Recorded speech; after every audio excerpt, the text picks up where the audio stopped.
দৰ্পচূৰ্ণ হ'বলৈ গৈ আছে নেকি আম আদমি পাৰ্টিৰ দুটাকৈ কাৰ্যকাল একেৰাহে দিল্লীৰ মসনদ দখল কৰা আম আদমি পাৰ্টিৰ এই মুহূৰ্তৰ ডাঙৰ খবৰ যে তিনিগৰাকীকৈ শীৰ্ষ নেতা বৰ্তমান পিছ পৰি আছে আম আদমি পাৰ্টিৰ আহ্বায়ক প্ৰাক্তন মুখ্যমন্ত্ৰী অৰবিন্দ কেজৰিৱাল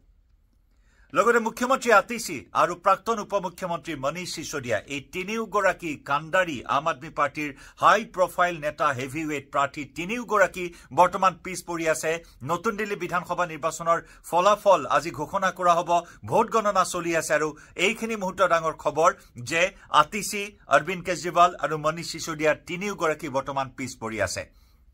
নতুন দিল্লী সমষ্টিৰ পিছ পৰি আছে কেজৰিৱাল বৰ্তমান নতুন দিল্লী সমষ্টিত আগবাঢ়ি আছে বিজেপিৰ প্ৰাৰ্থী পাৰভেজ বৰ্মা হৈছে বিজেপিৰ মুখ্যমন্ত্ৰী পদৰ প্ৰাৰ্থী আনহাতে যদি চোৱা হয় কালকাজি সমষ্টিত পিছ পৰি আছে মুখ্যমন্ত্ৰী আতিশী আগবাঢ়ি আছে বিজেপিৰ প্ৰাৰ্থী ৰমেশ বিধুৰী আৰু লগতে জংপুৰা সমষ্টিত প্ৰাক্তন উপমুখ্যমন্ত্ৰী মনীষ সিসোদিয়া পিছ পৰি আছে গতিকে যদি এই তিনিওগৰাকী নেতাই পৰাজয় বৰণ কৰিবলগীয়া হয় এয়া হ'ব দলটোৰ বাবে অতি লজ্জাজনক বিষয় লগতে দলটোৰ বাবে হ'ব এটা মুখ্যম আঘাত